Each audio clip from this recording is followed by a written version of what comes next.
Hello everybody, good morning and welcome to the United Stand. This is your latest Manchester United news and transfer news as Erik ten Hag faces another big letdown from the Glazers and the board of Manchester United. Frankie de Jong, apparently deal is now off, according to The Athletic. We'll be talking about that. Also, Antony deal probably going to happen today. That's the big story there. Loads of other things to talk about as well in relation to Gakpo, the centre-back situation, backup goalkeepers, the price for Garner. But I think it's very important to start off with the message that I think needs to be remained clear here.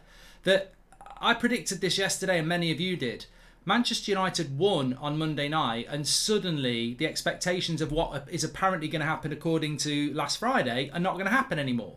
All over the weekend we've heard Casemiro, De Jong, Gakpo, Antony and a right back and a goalkeeper. You know, the Glazers are desperate. Suddenly, good performance, beat Liverpool. Yeah, we're getting Casemiro instead of De Jong. It's Gakpo or Antony. We might get a right back. And suddenly, the real Glazers come out again because this is all it is. It's spin, spin, spin, spin. Over £1 billion has been put into Manchester City.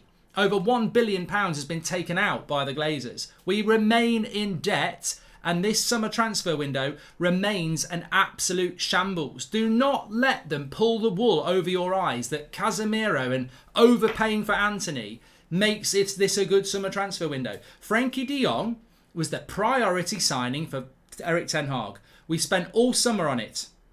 They put briefs out all the way through June, Manchester United telling everybody, we're confident we'll get him. We're not going to panic. The fact that dividends have come out and the transfer window's open, we're confident. We're not panicking. We're not listening to the noise outside. We're confident. And what's happened? All that noise was right. You're pure incompetent and you've embarrassed yourselves. So De Jong, the player that is very different to Casemiro, is now apparently not going to happen. This is coming in from Laurie Whitwell in The Athletic. Quite a lot to go through this morning, but apparently it's not going to happen now.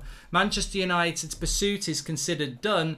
Casemiro is seen as De Jong's alternatively, especially given the cost. And I love that last line, especially given the cost. And there they reappear. Wait, and the Glazers, the true Glazers, will reappear. The cost.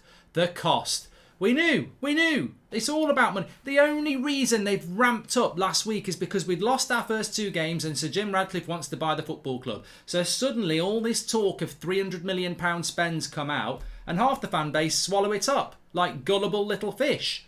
But to be fair, actually half of the fan base isn't right. Most of the fan base didn't swallow it up. Most of the fan base said, this is the Glazers throwing blood money at the fan base to try and con them.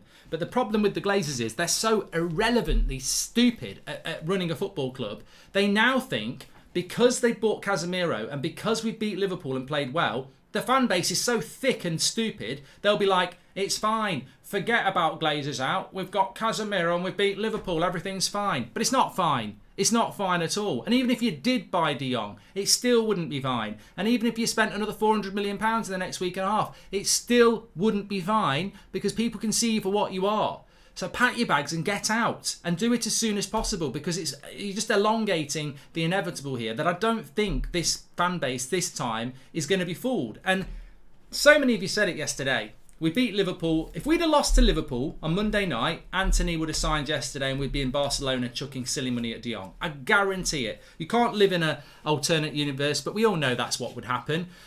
I know as a United fan, and you know as a United fan, that when we lose a game, there's a big story the next day. Spin, spin, spin. What did United do yesterday? They had the day off. PR, communications, the Glazers, Woodward, Arnold, the bloody lot of them. I don't know whether Woodward still works there or not, to be honest, but they all had a day off. We beat Liverpool. We don't need to put stories out there about buying players. We'll have a day off. You can wait on Antony. You know, we might buy him, we might not. And that's just the way it works. That is just the way it works. I think today, because people are going to get angry about the De Jong story, we'll probably sign Antony. Because again, spin, spin, spin. Give them a positive. They're stupid. They'll bite on that. We've got Casemiro on Saturday. We'll beat Southampton and Leicester. 9 points from 9. Probably don't need to buy anybody else. That's fine. Close the window. Give us the dividends in January and again in the summer. Same old story. Said it when we beat Liverpool. Many of you agreed. We will never win anything with the Glazers because we've bought good players in the past. But the club's run badly. Let me reiterate this. Garner today, there's a story about James Garner today. Absolutely disgusting story. Absolute disgrace. Coming from The Athletic, coming from Laurie Whitwell. And this, to me, hammers home. Mal says, do you think this Antony deal will ruin our relationship with Ajax because of how he's now gone on strike? Well, again, the arrogance of Manchester United is that we probably will ruin that relationship with Ajax. But I have a feeling many fans can't keep the pressure up. We're so deprived of glory that a mere 3 points that a big chunk of this fan base has been silenced, says Mr. Mate, not everybody's going to do it. The job is to do it for yourself as an individual and hope that it works, because you've got people chasing Casemiro before the protests. You know, you can't tell people what to do. People will do what they want to do. It's disappointing, but people will do what they want to do, and they're chasing Casemiro like it's One Direction, with no, probably carrying megastore bags. Like, this is why you'll never empty Old Trafford. Like, I saw somebody on Twitter today saying, oh, the protests didn't work, they were a failure, and until everyone walks out the ground, what's the point? I'd love to see one of these Twitter geniuses explain to everybody how you empty Old Trafford, because they all say empty Old Trafford, but I can write that on Twitter. I can do it right now. Empty Old Trafford. The United Stand's a big community. We can't empty Old Trafford. 58's doing well. They can't empty Old Trafford. Manchester United Supporters Trust has got thousands and thousands of members. They can't empty Old Trafford. How do you empty Old Trafford? Oh, AC Milan did it. How did they do it then? Maybe the structure of their fan base is different. How do you empty Old Trafford? Because you don't do it by writing it on fucking Twitter. So these are the divisions that will cause the problems. Everybody's trying their best to do something here, and that unification is really important. Criticising people for their... Someone called me out on Twitter this morning because I woke up this morning and had a go at the Glazers. They actually tweeted, we've got Casemiro, I think we'll get Gakpo and Antony, stop being so negative. Jog on. I don't want to have that conversation with anybody, because you are literally the bait for the Glazers. If you're there going, stop being negative, we've signed some players. Who are you? Who are you? You can't be a United fan. With Antony coming, do you think Sancho will be put on the bench, says Jordan? I don't know about that, Jordan, and to be honest, we're talking about something else at the moment here, aren't we? But what I wanted to say is that I think that is disgusting. And I want to bring it back to this, because the Glazers own the football club, but John Murtaugh's director of football, abysmal summer. Absolutely abysmal. Call it for what it is. And people can say, oh, his hands are tied by the Glazers. His hands are not tied in selling James Garner for £14 million. Absolute disgrace. I wouldn't sell Garner anyway, but £14 million. 14 million. Wolves have just sold Gibbs White to Forest for 25, rising to 45. He was on loan in the Championship last year. Manchester United are selling James Garner, who was on loan in the Championship last year, one of the best players in the Championship, and got promoted for 14 million quid. Does that not open your eyes to the problems at Manchester United? You know why we're selling James Garner? We're selling Garner because we need some money. Because they can't... Brandon Williams is staying now because nobody will buy him. Nobody wants Brandon Williams because we've put him on 50 grand a week. And basically he's a youth player who's hardly ever played. So we can't sell Brandon Williams. We can't sell Phil Jones. Wan-Bissaka we can't really sell. We haven't been able to sell Bay, he's gone on loan. We can't sell Tellez, he's gone on loan. We couldn't sell Henderson, he's gone on loan. The only player we've sold is Pereira. They're selling Garner because he's the only player that's sellable that Ten Hag has gone, probably not in my plans if you want to raise a bit of money. 14 million for James Garner. That needs focusing on. That is a big red flag to anybody with a brain. Why are we selling James Garner for £14 million? 14 million. I wouldn't piss on 14 million. That's less than we paid for Dan James. 14 million. And this is what I mean. Everyone will be bewildered by Casemiro, who isn't De Jong, by the way. That's the... Call it for what it is. De Jong is not Casemiro, and Ten Hag wanted De Jong. So he's getting plan B. Casemiro is a very good player. He's world class, but he's not De Jong. So they didn't get the player that Ten Hag actually wanted, for one. For two... 1 minute, let me get the door. Right, I was writing an important bit there. Okay. Hiya. Enjoy the stream, Mum and Dad. Alright, cheers, pal. Thank you.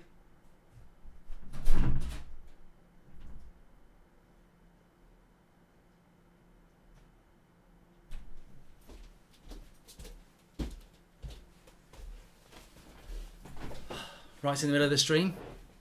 Postman recognised me though, so there we go. Obviously watches the show. Shout out to Postman. Let's call him Pat. Anyway, so what I was saying is there, absolutely disgusting that is. Absolute disgrace because that is not a fair price for James Garner.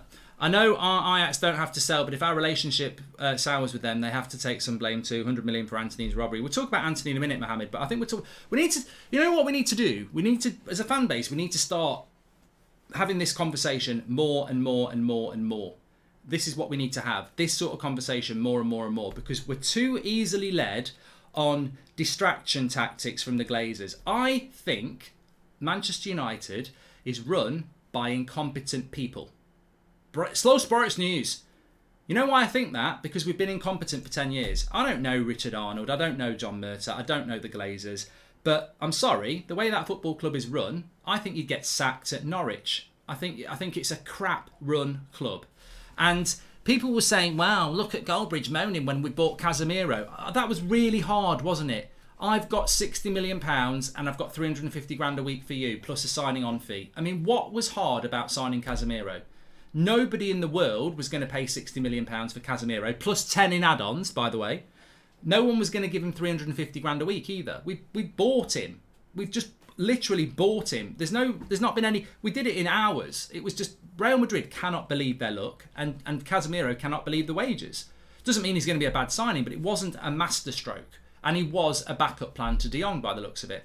But what you really need to look at is that this summer transfer window is a mess. It's a shambles. We've not sold anybody. Pereira's gone for 10 million quid. We've sold nobody. This was meant to be a clear out. They're a bunch of jokers. They are absolutely incompetent. Pogba's gone, Lingard's gone. They walked out the door for nothing. You've let about £70 million worth of talent walk out the door for nothing because you're shit at your job. They've literally run their contracts down. That's not, but we've saved the wages. Yeah, all right, you've saved 300 grand a week. Well done. You've just lost £70 million, walked out the door with the big up yours. Crap. Absolutely crap. And on top of that, we've sold nobody apart from Pereira. We've kept Brandon Williams on 50 grand a week. Phil Jones on 80 grand a week. Wan-Bissaka is probably on 100 grand a week. There's Twansebi's still here as well. We've had an absolute shit show of a summer transfer window because we've got crap people in the job. And selling James Garner for 14 million, that terrifies me because that suggests to me that we're so desperate to bring some money in, we'll sell a player for half price. James Garner's not worth 14 million quid. He's worth at least 20, 25 plus another 15 in add-ons. 14 million quid. And no wonder you've got clubs like Forest, Everton, Spurs looking at him because he had a bloody good season last year. Abysmal. And this hammers home again that Murtagh's crap at his job. I don't know what Fletcher does, so I'm not even going to put him in because I think it just, there's no point. They're absolutely crap at their job. And yeah, and I'll move on to Antony now. If Gordon's valued at 60 million, surely Garner is worth 30. Oh, Jamie, you look at the market. The thing about Garner is, he's not Brandon Williams. He's not been and played shit for Norwich and got relegated. He was in the Championship and got promoted and was one of Forest's best players. 14 million, in football transfer terms, that barely pays your bus fare. It's crap money for a good player that we shouldn't be selling anyway. But people won't call this out. It's a disgrace. And we should call it out because this fan base is different to other fan bases. We appreciate players like Garner. He's stunned by this, by the way. He shouldn't be being sold, and he shouldn't be being sold for that, just to raise a bit of money for the Glazers. What is it? Their dividends in January? Because it is about their dividends that they'll take in January, to be fair.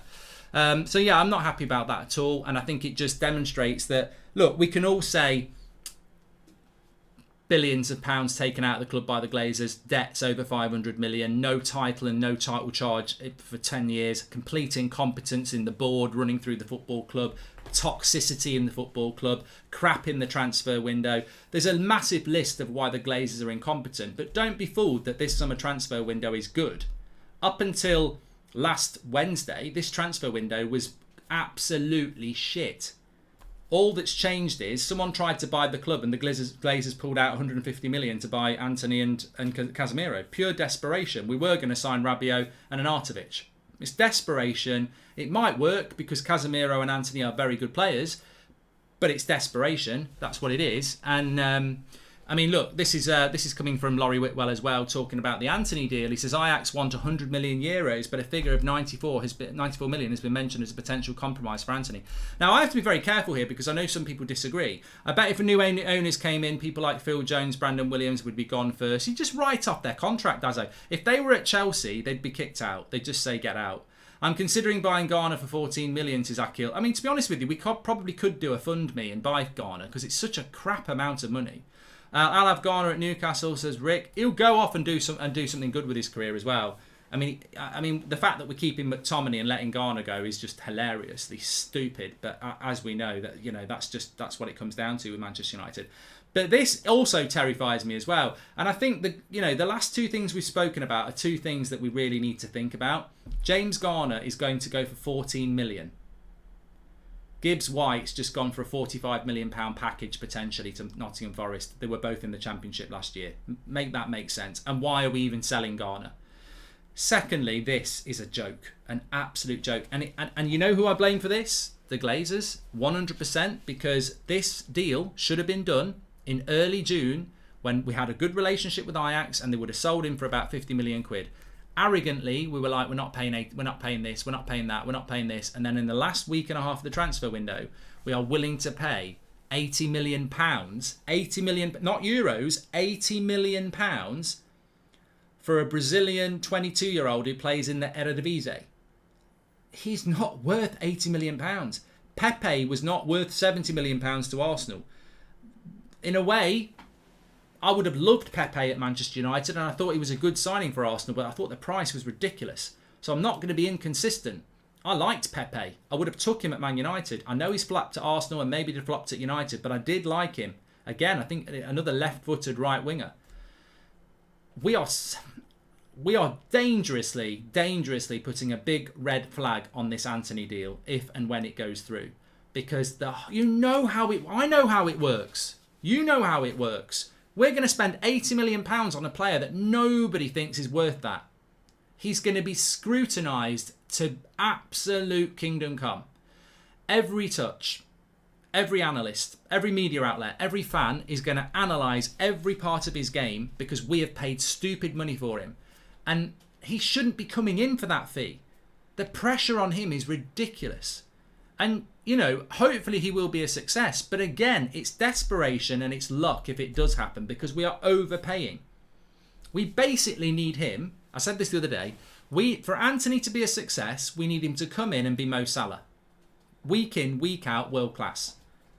If anything less than that, and he will be pelted as a flop. Because he can't be inconsistent. He can't be Rashford. He can't be Sancho over the last year. He cannot do that.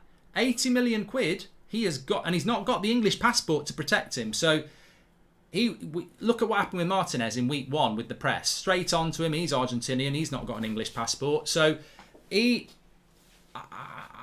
I'm absolutely convinced that we have to buy Ten Hag the players that he wants. And Antony is the player that he wants. And I like Antony. I'm not saying don't buy Antony. I like him and Ten Hag wants him. So, look, this should have happened. But the way we've done it is absolutely abysmal. It really is. To be paying Ajax £80 million or even 70 plus add-ons, it's ridiculous. I mean, I don't follow the Eredivisie transfer market enough to be able to say this with any conviction. But correct me if I'm wrong. That breaks the record for an Eredivisie player. And we probably broke it with Martinez as well. And guess where we got our manager from? It's to me, going back to what people said at the start, it just symbolises how crap this summer transfer window has been. That we got a manager for Ajax, but to get him players from Ajax, we've had to damage the relationship and pay stupid money. It just shows you, I mean, in a very simplistic term, it shows you how crap we are at transfers, that the 2 players that we've paid stupid money for are from the club that we got the manager from, where you would expect to have a good relationship and get good deals. It just shows somewhere along the line we've completely messed up, our relationship with Ajax, because they've made us overpay for Martinez and they're making us massively overpay for Antony. But as I say, it doesn't mean Antony's a bad signing, but what it does mean is that the pressure on Antony, because that fee is ridiculous. And I agree with all the Ajax fans who are not happy with Antony because obviously he's on strike. Who, I wouldn't be happy with a player going on strike with United. But they are also saying, and people say it's sour grapes, but they are also saying, look, let him go, because that price is ridiculous. So why raise pounds when Arnold said the pounds is there, says Robbo. Going from 80 million last week to 100 million this week, lined up exactly with the 14 million in time frame of Garner deal. Coincidence or Glazeronomics, says Mike Thomas. I wonder if the bad loan deals are to do with retaining assets inflating club value. Only other possible reason is just complete ineptitude, says B. Yakov. Mate, we've discussed this every now and again for quite a long time. I don't know why somebody who's a United fan who thoroughly understands business, accounts, etc., there must be a door to blow open on Manchester United. Now, look, I used to work in finance and investment banking, but not to the granular detail that you would need to do this. Are they retaining assets? Are they keeping 80 million Harry Maguire because it's 80 million pounds on the debt repayment asset list, and it keeps? I don't know. What I'm saying is, I don't know why The Athletic or the BBC or somebody hasn't scrutinised how Manchester United run as a business, because it's very, very clear that dodgy things go on. And I don't mean dodgy in the illegal sense, but like, we already know the reason that we can't. The reason why is Phil Jones still here? Like, why is that not a story? Like, he's absolute shite, and he's been shite for years. Why is he still at the club? Man City, Chelsea, Liverpool would not keep Phil Jones as a mascot. And that's what we're doing. And why is he still here? Because, let's call it for what it is. I know we all like Phil Jones and he's a character. It's because he's on 100 grand a week for the next 2 years. He's not going to walk away and say, yes, I'm rubbish, I'm going to walk away. He's here because we can't get rid of him. And there's 5 or 6 players like that as well. But I don't see that being written about. And these angles are really important at the moment, because we are trying to expose how badly run this football club is and why we need a change of ownership.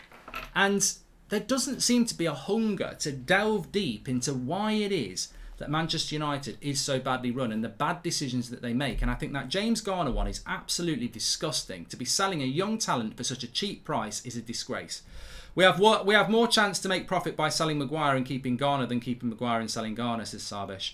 And the relationship with Ajax, I think it's because Ollie stuffed Van der Beek around when he promised Van der Sar that he would look after him, says Marcus Laird. Well, one thing about Manchester United is that our relationship with other clubs is not as good as people might think it is anyway. We are seen as a joke and an embarrassment, and that is why we're not very good at transfers, because clubs see us coming a mile off. Hence, we end up paying stupid money. I mean, Florentino Perez last week spoke about the great relationship with Manchester United. Real Madrid like us because we're irrelevant. We're not a threat. They'll give us stupid money for Di Maria. They'll pay ridiculous money for Casemiro. And when we want a Ronaldo or a Beckham or a Van Nistelrooy, we'll just take it from them, because they know they're better run than us. They're bigger than us. That's why Real Madrid speak openly about us. And also, Perez has still got ideas of getting us into a Super League as well, which we probably privately are going, yeah, if we can, we will. So, again, it comes down to the way the club is run. We're perceived as clowns in the world of football because we are run like a circus. On stats, Antony is just as good, if not better, than Sancho, and we paid 80 million for Sancho, says Wayne. Look, I don't know what you're talking about, Wayne. I don't know what you're talking about there, because you're not listening. I like Antony and I want him to come to Manchester United, but no way. And I don't care how good his stats are. Why are you comparing him to Sancho? For one, very, very different story, very different profile, and he's English, which always adds price. He's playing for Ajax in the Eredivisie. We should never have paid anything more than 50 million quid for him. But we're being quoted 50 million pounds for Gakpo. I mean, I don't know when we became so absolutely stupid. I mean, who pays 50 million euros for Gakpo from PSV as well? PSV are thought to be open for a sale for 50 million. Do you not see what's happening? We can't sell players, and we're buying players for stupid money. Now, I've said this before, and I'm sure many of you would agree again. No transfer. If you buy 5 players, they won't all be a success. So all we're actually doing is kicking the ball down the road. And what I mean by that is, Man United at the moment have a massive squad with people on massive wages that they can't sell. And what have we done this summer? Sold nobody, and we're buying 4 or 5 people on massive wages. Even Eriksen will be on big wages. Martinez is, Antony will be, Casemiro is. So we've brought 4 players in on big wages, yeah? We've sold nobody. Nobody. Pereira, whatever. Pereira doesn't really matter. So basically, we're kicking the ball down the road. At the end of last season, we had a squad that wasn't good enough and overpaid. In the summer, Cavani, Pogba, Lingard, Mata, Matic went, but they've been replaced by other big earners.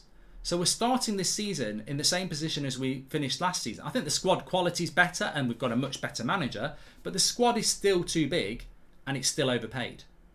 That's, again, a business thing that many people won't think about, but it's still true. Everybody walked out the door and we say, and we did, you know what? Call it for what it is. We didn't save wages on Pogba. We lost 40 million quid because he walked out the door for free. We didn't save wages on Lingard because he's worth about 20, 25 million. So all this pretense, and the club will spin it that way, while we've saved money on wages with Cavani and everybody, they add a value and you let them walk out the door for nothing.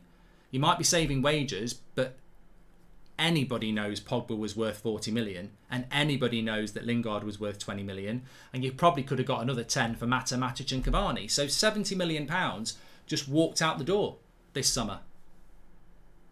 And the wages, you've replaced them anyway. Pogba's wages gone on Casemiro and the rest.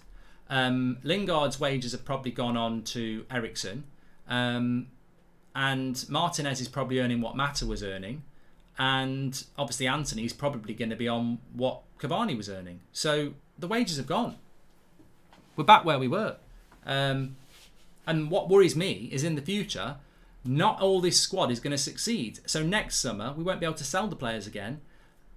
I don't think United are going to go bankrupt, but you can see a big problem ahead. We can't sell players and we keep buying players on stupid money and stupid wages. In 2 years' time, some of these, case in point, unless Luke Shaw runs his contract down, how do we sell him? We're meant to be renewing Luke Shaw's contract. I think he'll walk out the door for nothing in a year or two. He's on about 170 grand a week. No one's buying Luke Shaw. So that's one player where we're going to have a problem if Malacia develops. Or, if Luke Shaw gets back to form, it's fine. But if he doesn't, Luke Shaw becomes Eric Bailly. Sat on the bench, not playing, not happy, on big wages, and we can't sell him. Fred's in the same position as well. We either give him a new contract or he's another one that's going to walk out the door because he's on big wages as well. No one will buy him. And that's just off the top of my head. That's not to say that couldn't happen with Donny van der Beek. Donny van der Beek will be on big wages. Nobody will want to buy him. So unless he gets in the team. You can see these problems are going to keep happening, but no, some of our fans start running around after Casemiro, pretending everything's going to be fine. The squad is too big, way too big and way overpaid, and they've proven again they can't sell players. The only players they can sell are James Garner because he's valuable and people want him, but even then we can't even get a good price for him. Absolute shambles, really is. What else did I want to talk? Just a couple of things I want to talk about as well. So this was circulating a lot last night, and it's been mentioned by James Ducker in the Telegraph. Man United's 4 leading centre-backs, so Varane, Maguire, Lindelof and Martinez, have been told by Erik ten Hag that he will be operating a rotation policy this season. And it's been mentioned as being a little bit like Manchester City, where they rotate Laporte and Diaz and Stones and Aki. But I actually call bullshit on this, because we've lost our first 2 games of the season. We win 1 game and suddenly we're rotating our centre-backs. We're not Man City. The reason Pep Guardiola rotates his team is because he's got an elite squad who are going to fight for the title in the Champions League. Manchester United have got a shit squad that has proven itself to be inconsistent, and is not going to be in the Champions League and is not going to fight for the title. So rotating our centre-backs like, we're playing Leicester away, let's give Maguire and Lindelof a game. I call bullshit on this. I'm 100%. It's been put out there because James Ducker's not the only person who's wrote about it, and I'm not denying where the information has come from is genuine, but I'm calling bullshit on the story because... So how are you supposed to perceive that? We've just beat Liverpool, Rafael and Lissandro, but we're going to play Lindelof and Maguire against Southampton. Let's shake it up a bit because, you know, you were world class against Liverpool, but as we know, Magaluf, they've got capabilities as well. Like, you're walking into a loss if you play Maguire and Lindelof against Southampton. So I don't see it. I think more likely Varane is carrying injury issues and therefore will come out of the team for Maguire quite regularly. And maybe we'll see it also with Martinez being given a rest in the Europa League and the Carabao Cup. That's rotation I expect to see. But I don't expect us to be changing our centre-back pairings every weekend. And to be honest with you, if Ten Hag did that, I think he'd be out of a job very, very quickly because he'll get slaughtered. You know, imagine if he changed his centre-back pairing for Southampton and we lose. People would go, what are you rotating for? So I think it's more about... I think that story's more about, look, it's not the end of Harry Maguire at Manchester United. Oasis or the Stone Roses. I prefer Oasis, actually. At least, but I love the Stone Roses. At least put a buyback clause for James Garner, says Gwan. We'll put some bloody add-ons on it as well. But yeah, we spoke about it last night. I think there's lots been written about Harry Maguire in the last 24 hours, which, as I said last night, I just think it's over egging the pudding. He could be back in the United team playing regularly very, very soon. If Varane goes and gets the sort of injury Varane can get, he could be out for a month.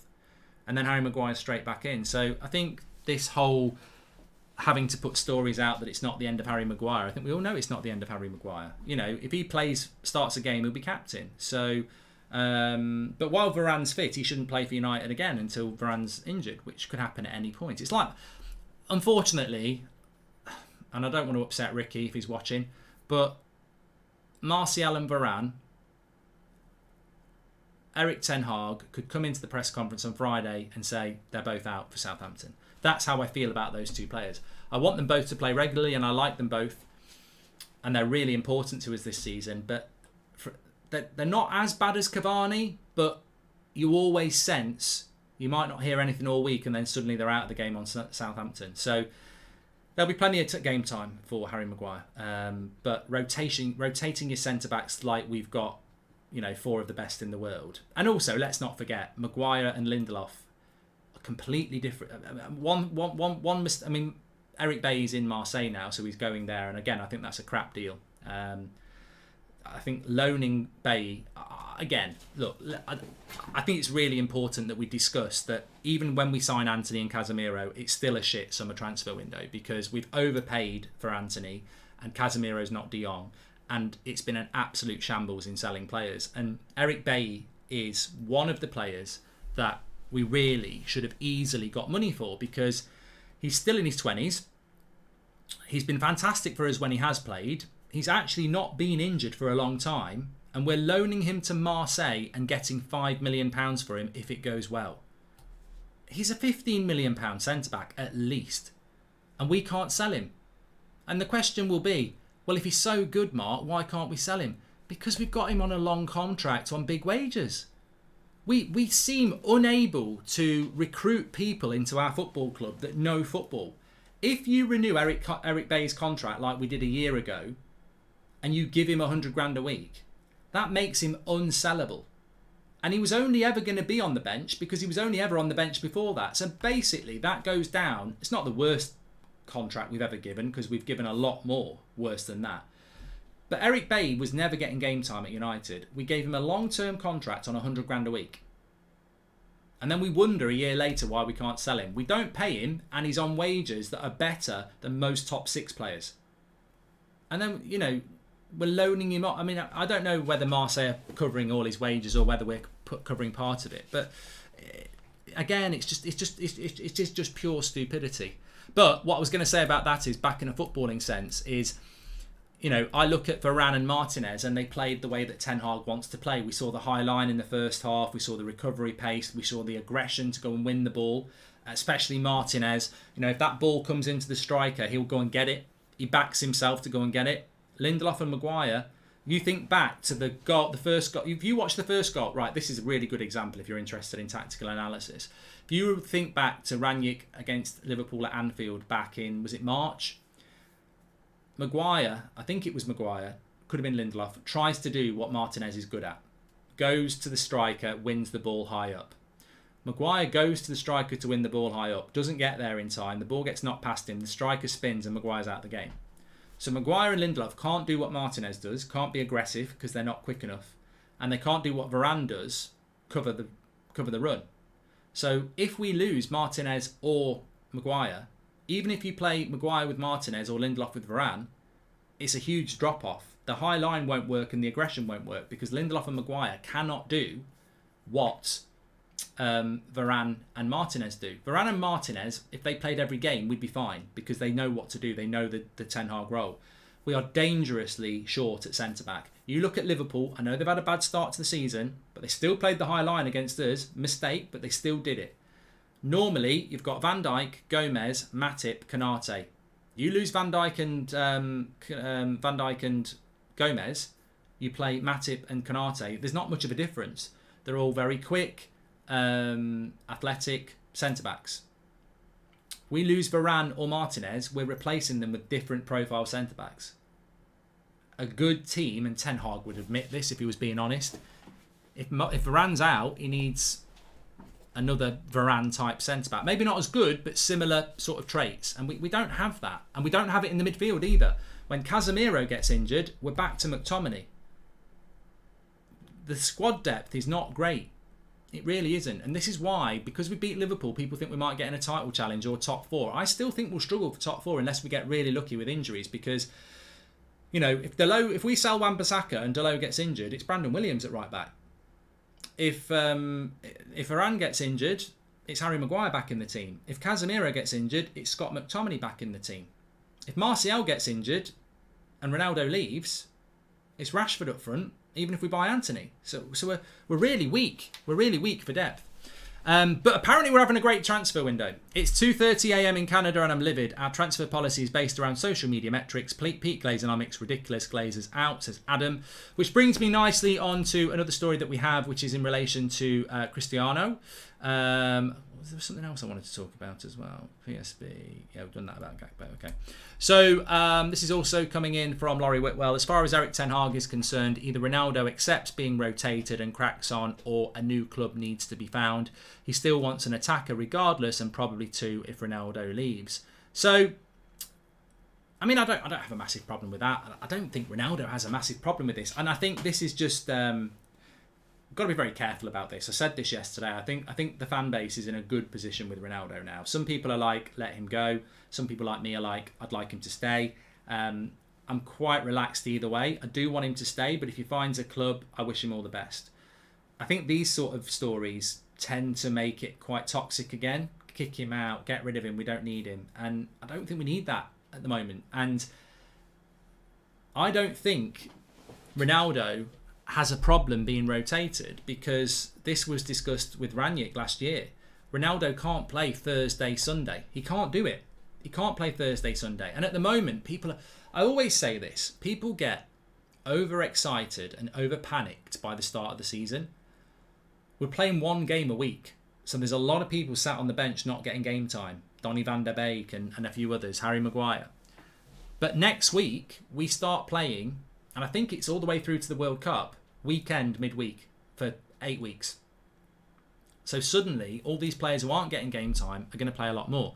Welcome to the Members Club, Darren. What about Twan Sebi? I think he's injured, Julian. He's not going anywhere. And Teng, welcome to the Members Club. Thank you very much for joining. So, Ronaldo can't play Thursday, Sunday. And he had to do that last year because Martial went to Sevilla, Cavani was injured, Greenwood got arrested, and that was it. So we had to play Ronaldo a lot.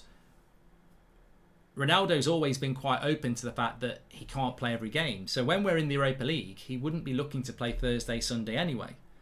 So if Ronaldo does stay, I don't think he minds being rotated. It's probably better for his career going into a World Cup. He wants to play well in the World Cup. The last thing Ronaldo wants is to be, worked into the ground and miss the World Cup because he's tired, etc. So rotation for Ronaldo will not be a problem.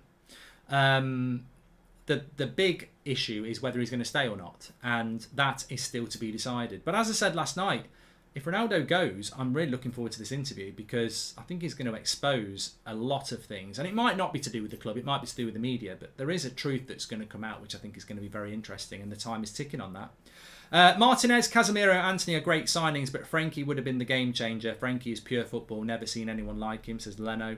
Yeah, and I think it says it on the thumbnail, let down. Ten Hag has been let down, whether you like it or not.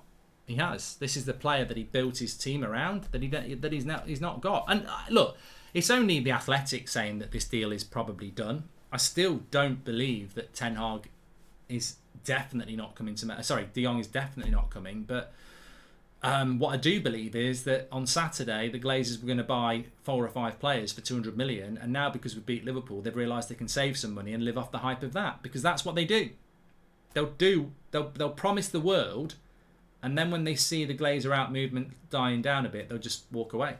Nick, thanks for being a member for 3 months. Hardik, welcome to Members Club. And Ari...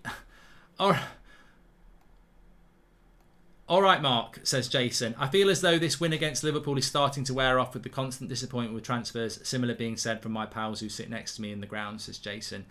Look, I spoke to so many people yesterday. I was up in Manchester doing some work, and a lot of fans were still around from the night before, staying in hotels and stuff. So I got to speak to quite a lot of fans, and obviously there was a lot of talk about Antony and stuff, but there was also a lot of talk about the Glazers. And the great thing at the moment is that they can sign Casemiro, and that's the big signing, and people just sort of went Glazers out. Antony's not as big a signing as Casemiro. The value is more, but it's not as Casemiro's world class. So I think the Glazers have already played that. If you want a bit of positivity, I think the Glazers have played their card and it's not worked. Casemiro on Friday did not break the internet.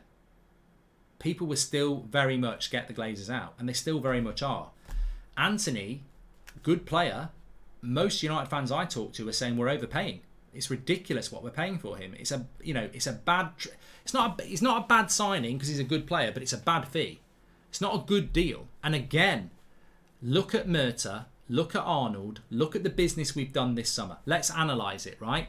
Casemiro, piece of piss. We've overpaid for him. Good signing, but it's not good negotiating. Any club could have done that. Any club could have gone and offered Madrid 60 million and Casemiro 350 grand a week, and he would have took it.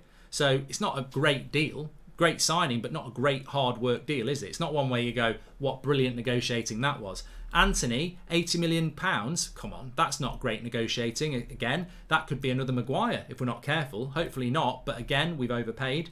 Martinez, I think, like Antony and Casemiro, good players, but we did overpay. 50 million quid, whatever it's rising to in add-ons, overpaid. We did overpay. Good player, I really like him, but we overpaid. Pereira's the only player that we've sold. We're trying to sell James Garner for undervalue. Shambolic in the sales. Ericsson, good free transfer. God knows what his wages are, but a good free transfer to be fair. Malacia, look, it's a good signing because we've hardly paid anything for him. So it's not been a summer where you'd look at Murta and Arnold and go, you've done a really good job. They haven't. Didn't get De Jong. Didn't get Timber. Overpaid on numerous players. Didn't get Darwin Núñez. We're going to pay more for Antony than Liverpool paid for Darwin Núñez. So they haven't done a good job. Mark, is it weird that I still feel confident of Frankie Cummings' time? I refuse. I've still got my t-shirt. I still refuse. I can only bring you the news, but I refuse to believe that De Jong is over yet. At this point, I think Erik ten Hag can only really play the youngsters and bench fodder in FA and Carabao. Can't risk the first team when he'll aim for the EFL Cup, says Marcus Laird. All right, Mark, I've done that one. Yeah, I've done that one as well. Okay, let's have a look what people are saying, and let me just have a quick look if there's anything else coming in on news. I must just say as well, I would not be... Samuel Luckhurst has said Man United are expected to submit another bid for Antony. I was going to say that Manchester United are probably going to sign Antony today. I think something will happen with Antony today. He's not going to play against Southampton because we wasted yesterday, but I think it will happen. I think something will happen with it today because they need a positive news story. Just a little bit more from Samuel Luckhurst on Harry Maguire. Harry Maguire is focused on staying at Manchester United amid speculation Chelsea are interested in signing him. Of course he is. He's on 200 grand a week and he has an easy ride at United. Not in the social media world he doesn't, but he's a big player in the dressing room at one of the biggest clubs in the world. And he's got his feet under the table at United, like a lot of players have. He's not going to leave United to go to Chelsea. Just not going to happen. And Chelsea wouldn't want him anyway. Sources have reiterated Maguire feels honoured to be at United and loves playing for the club that he joined 3 years ago. I mean, this is just positive PR from Harry. This is not news.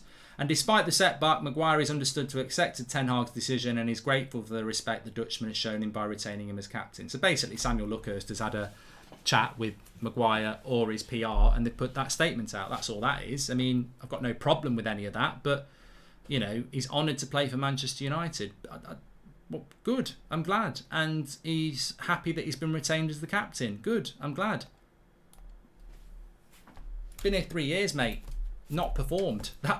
That's the only comeback a United fan can have. No hate. You've been here for 3 years.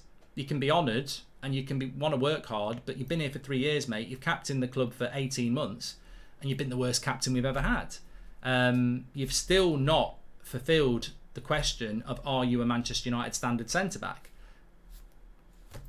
Buy a mirror from IKEA. Look in the mirror, see if you can solve it. Good luck.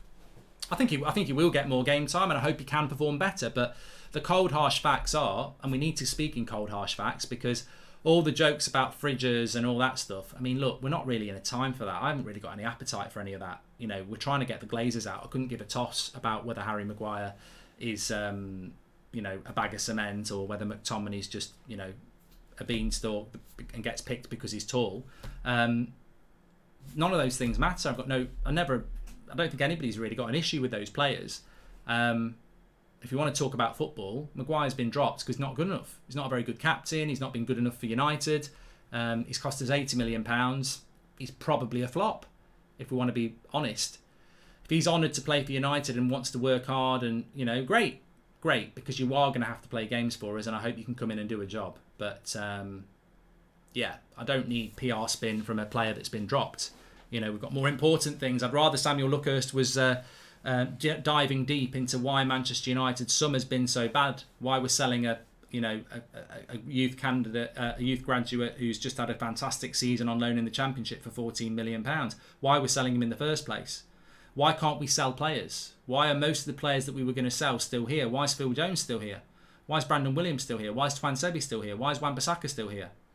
Why have we gone from Rabiot and Arnautovic to chucking £80 million at Antony? Why are Manchester United's finances just ridiculous? Why are we stacking up more big wages that are going to hit us hard again next summer? The squad is still massive and overpaid. Why can't we trim that squad? Loads of questions I'd rather journalists were looking into than having a bit of chat about a player that's been dropped who wants to be perceived positively. Maguire will be perceived positively when he plays well for United. That's all he needs to do. That needs to be his focus. Mark, I don't like the Glazers, but I don't think anyone can do anything if he doesn't want to come to the club. I'd rather Jong stay put, says Connor. Well, of course we could, Connor. We shouldn't have wasted our time on the deal in the bloody first place. That's what we shouldn't have done there. Would you agree with the rumour that the Glazers would offset future transfers to get Frankie de Jong if needed, says Stephen? I think we're already doing that. I think we're already doing that, mate. Richard Arnold in that pub said, we're all right this summer, but next summer's going to be difficult. Well, I think this summer's been terrible, so God knows what's coming next summer. The Glazers are masters at kicking the ball down the road, and what I mean by that is they will do something now knowing it's going to hurt us in a few weeks, but it saves them now. Like, Sir Jim Radcliffe says he'd be open to buying United. United move away from Rabiot and Arnautovic and go for Casemiro and Antony. That wasn't part of their plan, but they're desperate. They have to adapt to the fact that people are trying to buy them out. So they know what they're doing. They are spending now to kill the Glazer out movement, but they know in the next few weeks, months, years, they will get that money back through hardship in one way or another. This is the way the Glazers have run this club, and unfortunately, anybody who doesn't want to think that that's true, we've got 17 years of evidence. We've got 10 years of absolute shambles evidence. So there we go. Thanks everyone for watching anyway. One thing I do want to just say, you can see I'm wearing some of our United Stand merch. I showed you last night. I'm going to show you again. You can get this delivered to you worldwide, and it should be up on the screen now. Links in the description as well as the chat, or you can just type in United Stand Shopify. As you can see, I mean, I don't know how long we're going to have that hoodie, because who knows where he might be heading, but lots of things we've got available there. Obviously the hoodie I'm wearing at the moment, is, well, you can get it in a hoodie, but it's also available in a t-shirt. But my personal favourite is our newbie. I showed it you last night. Available in women, men and children sizes as well. And lots of different colours. You can get it in the red, the white or the black. The black is my favourite. There you go. Butcher. Pat Butcher. Pat, pat, pat, pat, pat. That's brand new. If you want to get one of those, the link is in the description and it is in the chat. We ship worldwide.